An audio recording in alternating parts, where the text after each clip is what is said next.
So this is a video for, a class video for everyone who's at home who needs some help with these sorts of questions. So this is composite shapes. You guys can keep going if you are confident. Yeah. Okay, so the first shape we've got a combination of a rectangle and a triangle. You could make it a bigger shape and subtract like the triangle that would be here.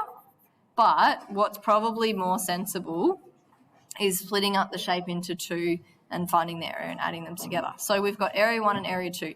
Area 1 formula, it's a rectangle, so it is length times width. Okay, so our length is the 6 and our width is the, probably better to show you that side, the 4. You can move closer if you want, if that's easier. Okay, so 6 times 4, 24 meters squared. Okay, so that's that shape done.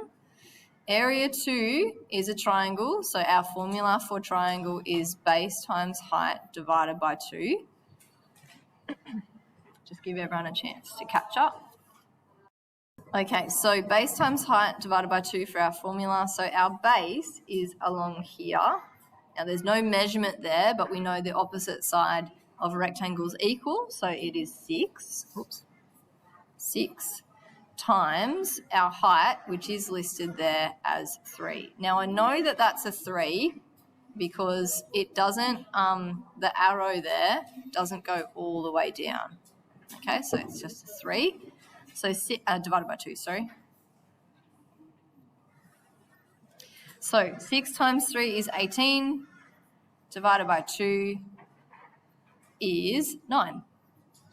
All right, not quite finished yet. Always double check that you've answered the question. So I need to add my two measurements together, and that's 24 area equals 24 plus 9, which equals 33 meters squared. Always check your units of measurement. So a question that was just asked is, how do you know when to do the subtraction strategy? So finding a bigger shape and subtracting the part that's not there, or the adding strategy. So you should be able to look at the shape and work out which one is best. So we could still get the same answer for this one, but it is much more sensible to add the two shapes compared to making the shape bigger, which would be like this, and having 1, 2, and 3 shapes to work with. It would just take a little bit longer. Should you still get the same answer? Yeah, okay, but it becomes much more difficult because I also don't know like that length very easily as well. Okay, so this is definitely an adding one. Yeah. And if you're in an exam and you go down one way, you're like, yeah, this is a good subtraction one, and you work it out and you go, actually, I can't do it this way or it's too hard, then try the other version. Okay, that's really good. Okay, last question of today, area 1, area 2. Now, don't be fooled by the fact that there's a dotted line so it looks like there's two triangles there. This dotted line is just telling us that this is the height. It's actually the triangle here. Okay? Rightio. So area 1, again, length times width because it's a rectangle.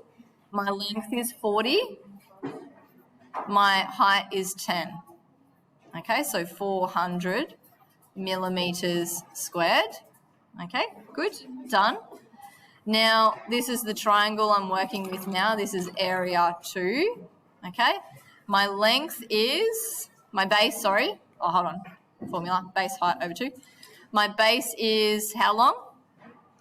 40. Yeah, because its opposite sides is 40, and that's a property of rectangles. So 40, and my height that I've conveniently scribbled over there by accident is, 10, this one here. Over 2. Oh, gosh, I always forget the over 2 part. Okay, so 400 divided by 2 is 200, and then I just need to make sure I add my two measurements together to get my final answer. I'll do it in blue because no reason. So area equals, make sure you do this in your working too, 400 plus the 200 of the triangle equals 600 Double check your measurements. Millimeters squared. Did I go too fast? I'm sorry. Okay, I'll leave it there for you.